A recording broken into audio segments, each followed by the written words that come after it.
La parte 4A del Código de Ética Internacional para Profesionales de la Contabilidad establece algo muy novedoso, que son las normas internacionales de independencia, y la divide en dos partes.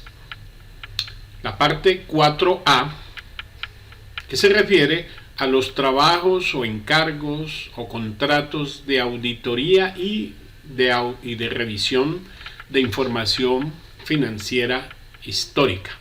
Y la parte 4B, que son los servicios de aseguramiento de información distinta de la información financiera histórica. Como siempre, la sección 400, que es la inicial de la parte 4A, se establece todo lo que tiene que ver con la aplicación del marco conceptual, que es la sección 100 de la parte 1. Todo este marco conceptual tiene las mismas características que se miraron en la parte 2, que se aplica a los contadores en ejercicio privado de la contabilidad, y la parte 3, que es los contadores en el ejercicio público de la contabilidad. La diferencia es de que aquí se está aplicando desde el punto de vista de las empresas o sociedades de contadores públicos, que en el código se denominan firmas, que van a hacer esos trabajos de contabilidad pública, contaduría pública. Entonces, en estos casos hay que ser más exigentes, en el sentido de que ya no solamente es el contador público que está ejerciendo la contaduría pública, sino ya es una firma, una empresa, una sociedad, que no solamente es una sociedad como tal, sino que tiene que cumplir esas normas la sociedad, y la tienen que cumplir los socios, la tienen que cumplir todo lo que se llama el equipo del encargo, que va a ser, en este caso, auditoría o revisión de estados financieros históricos. Además de eso, en la sección 400, que es muy amplia, es más de la mitad del código de ética está dedicado a las normas internacionales de independencia, desde el punto de vista de la auditoría y la revisión de información financiera histórica, y también del aspecto que tiene que ver con el aseguramiento de información distinta de la información financiera histórica. Son más de la mitad del código. Entonces tiene una situación muy explícita para el trabajo de lo que es la firma, la red, porque muchas de las empresas o sociedades de contadores se pueden asociar a otras empresas para compartir y mejorar el trabajo profesional, y eso se llama red, una red de firmas que comparten ciertos tipos de socios, comparten recursos, etcétera, de tal manera de que se haga un mejor trabajo profesional.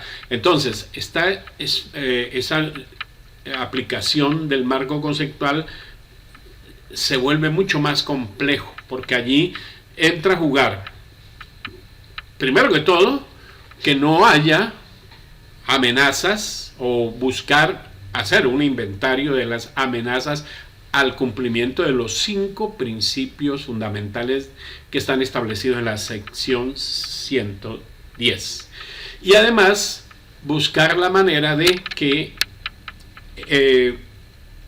evaluar cuáles son las amenazas a esos principios, hacer la evaluación, y luego cómo se enfrenta a esas amenazas, pero ya desde el punto de vista del contador público que trabaja para la firma, de los asistentes que trabajan para la firma en sí misma y la red de la firma. Entonces las amenazas pues se multiplican, porque todo lo que concierne tanto al socio, a los empleados, a la firma o a la red, se tiene que evaluar, hacer un listado de esas amenazas. Por lo tanto, el marco conceptual considera muchas más actuaciones que las que considera la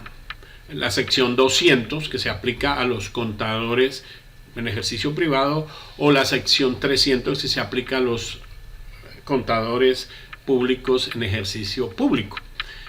Es mucho más extensa y mucho más compleja, y hay que ir muy a la especificidad de esas reglas que se están estableciendo en el código en este aspecto.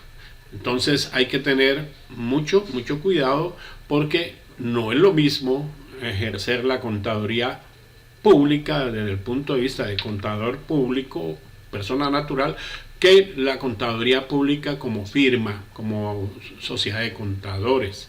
Además, hay que tener en cuenta que el código establece que si yo trabajo en una firma, además de tener en cuenta las normas internacionales de independencia, tengo que también aplicar la sección 200, porque yo estoy trabajando para una empresa, estoy ejerciendo el trabajo directamente de una empresa, entonces se me complica la cosa.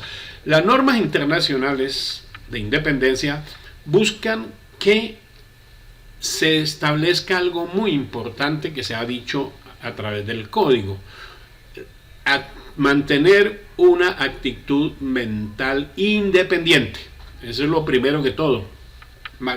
Actitud mental independiente, que quiere decir que quien está haciendo el trabajo, el encargo, como lo llama el código, es una persona que no se deja influenciar de ninguna manera. O sea, cumple los 5 principios al pie de la letra. Y además de eso, tiene que tener una independencia que se aparenta frente a los terceros. Entonces aquí las normas internacionales de independencia buscan de que los terceros, o sea, porque estamos sirviendo al interés público, ellos lo llaman un tercero con juicio y bien informado puede decir que la firma es independiente, la red es independiente, el contador público que está aplicando, está haciendo el encargo es independiente, o los asistentes que están en el equipo de trabajo son independientes. Entonces, la independencia no solamente se debe tener, porque se debe tener en todas las actuaciones públicas, privadas. Eso es una condición innata para un contador público. Además de eso, se tiene que mostrar, no solamente tenerse, sino mostrar. Y eso lo establece el código como lo que se llama un tercero con juicio y bien informado puede decir que hay independencia, o sea que se mantiene el nivel aceptable en cuanto a las amenazas que existen. Entonces, por eso el código le dedica más de la mitad a tratar las normas internacionales de dependencia. Claro está que en la sección o la parte 4E vamos a mirar casi lo mismo. Lo único que va a cambiar realmente es que esta parte A está aplicada a la información financiera histórica y la parte B se aplica a información distinta a la información financiera histórica, pero los principios son los mismos. Ahora bien, la 410, sección 410 me habla de los honorarios. Entonces, en los honorarios hay que ser muy cuidadoso y también se le dedica mucho espacio a establecer cómo es la situación de honorarios. Y hace prohibiciones muy claras que no son aceptables en encargos de auditoría y revisión de información financiera histórica. Por ejemplo, no puede haber honorarios contingentes, eso no es posible, como se conoce normalmente las primas de éxito, porque eso atenta contra los principios,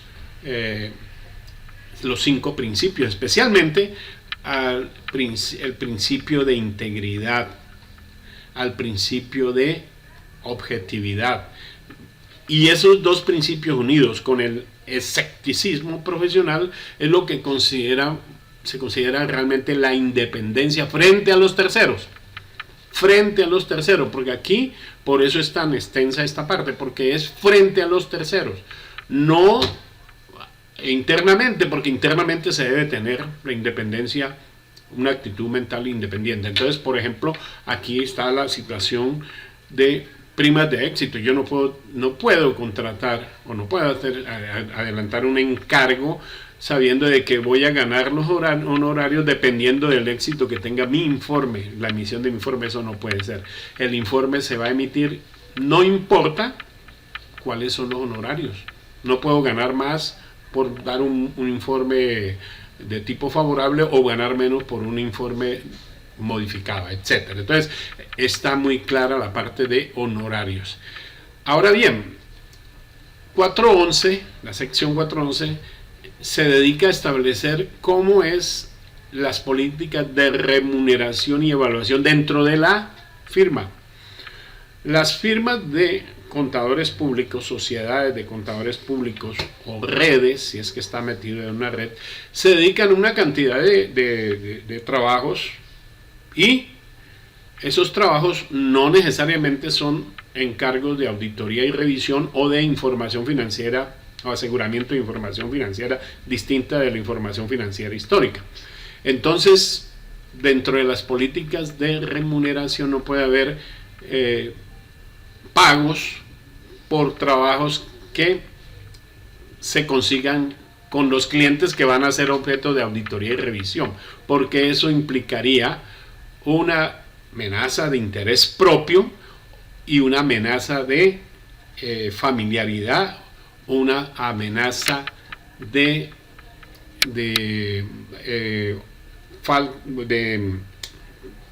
confidencialidad, puede ser. Entonces, se juntan las 5 amenazas y unas más con mayor fuerza.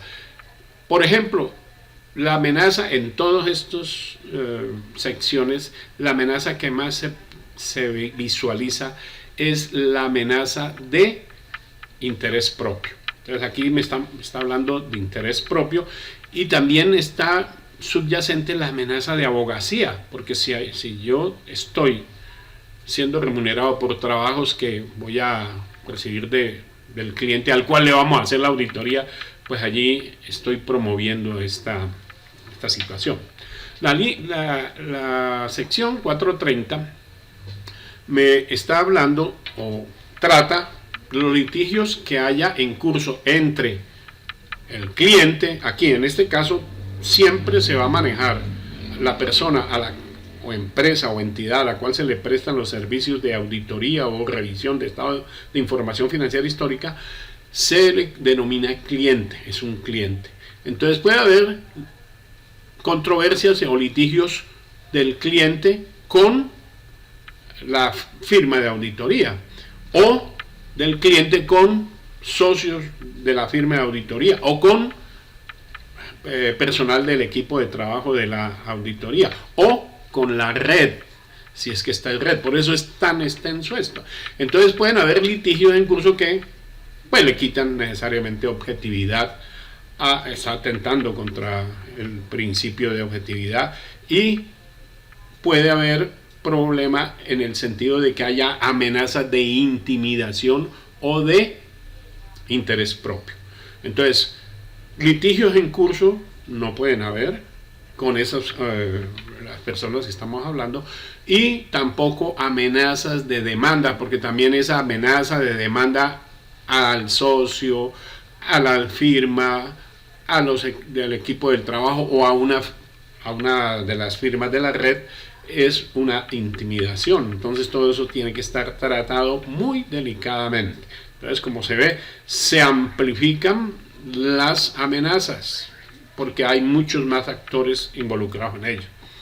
Así como se hablaba de los intereses financieros, aquí hay una cosa muy importante. En todas las secciones anteriores, la parte 1, la parte 2 y la parte 3, se habla de los intereses financieros, los intereses que no pueden existir porque voy a ganar algo, entonces ese interés es una amenaza de interés propio. Entonces, en algunos decíamos no puede haber préstamos, etcétera. Esos son intereses financieros que la firma, en este caso, la firma no debe tener con el cliente. El socio o socios de la firma no tienen que tener con el cliente. Los encargados del equipo de trabajo tampoco tienen que tener con el cliente. Y si está en red, alguna otra firma de la red, porque eso se constituye una amenaza de interés propio.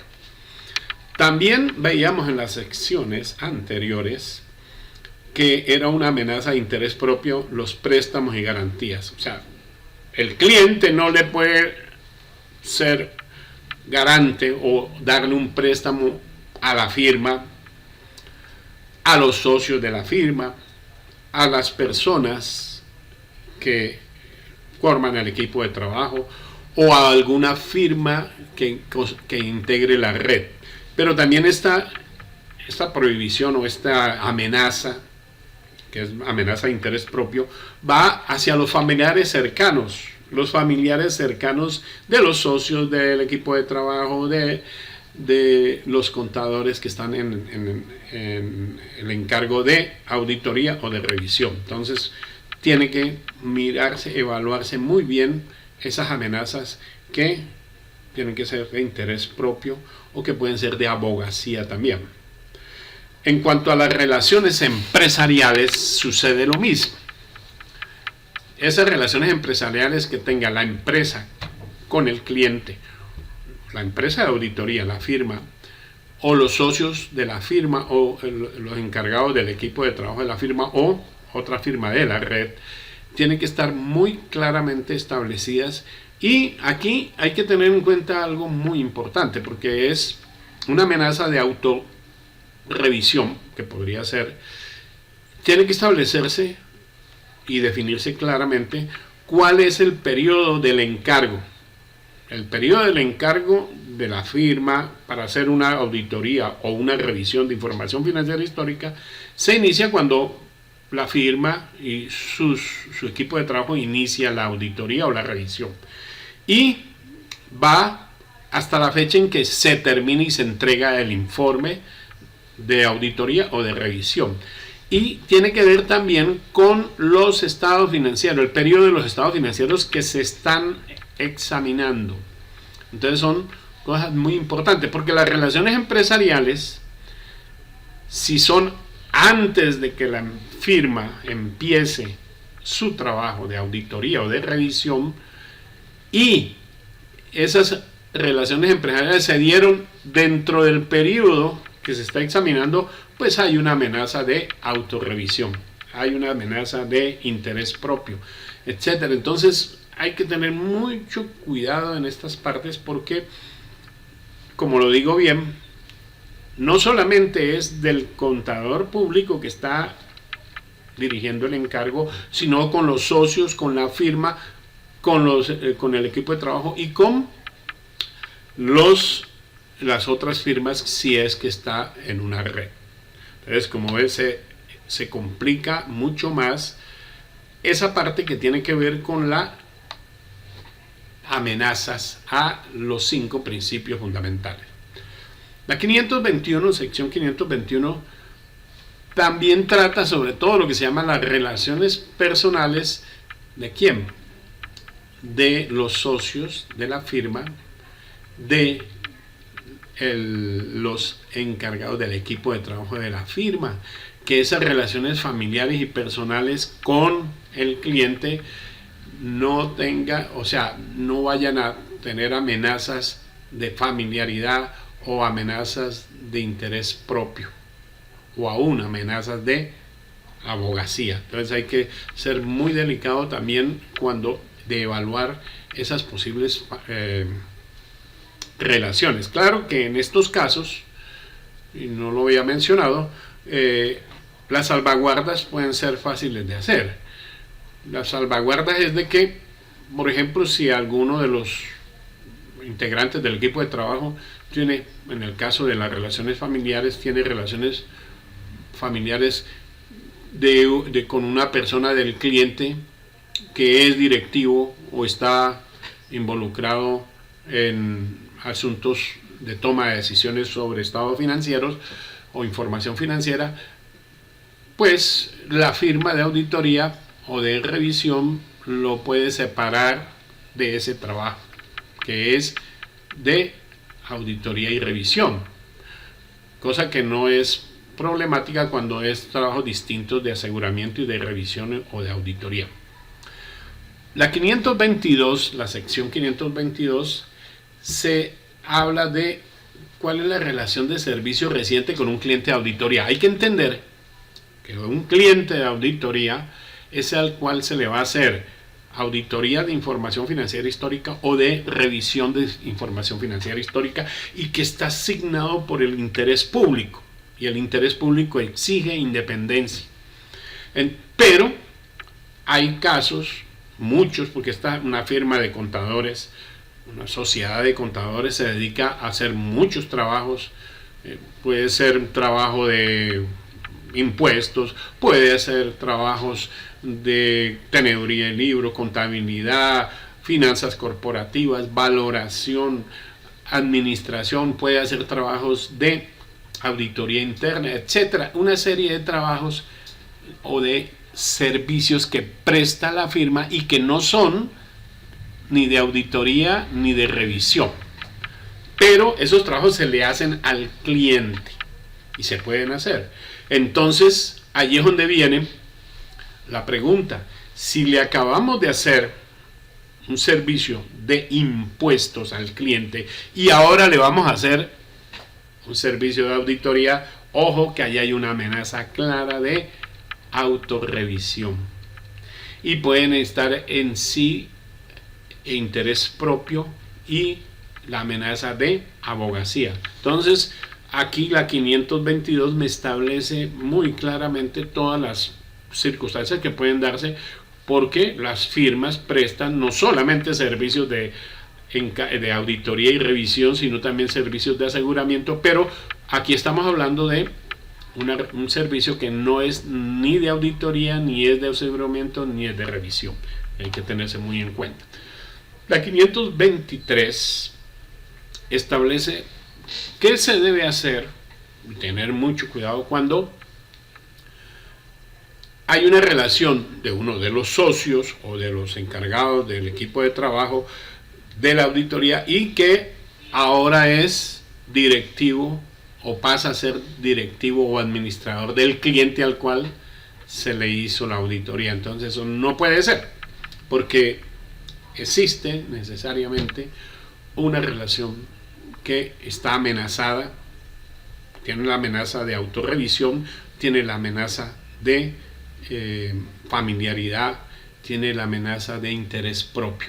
Entonces esas relaciones que pueden existir en Colombia se establece ya por ley que una persona que está haciendo una auditoría, el caso que estamos planteando, no puede pasar a trabajar con la empresa a la cual se le hizo la auditoría, a menos que transcurra un año completo. Entonces eso es a lo que se refiere a la sección 23, que está muy claramente definida. También eso es en cuanto a los directivos. La 524 es similar, pero aquí es relación de empleo, no necesariamente de directivo.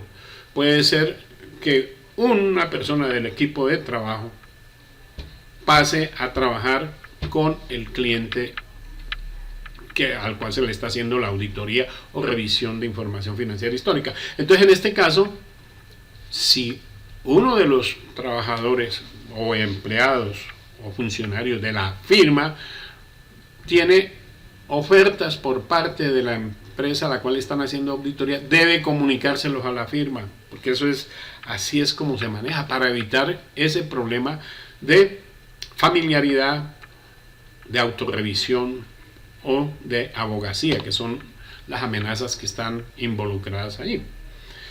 La empresa, que es la firma de auditoría, tiene un staff de trabajadores excelentes, muy buenos.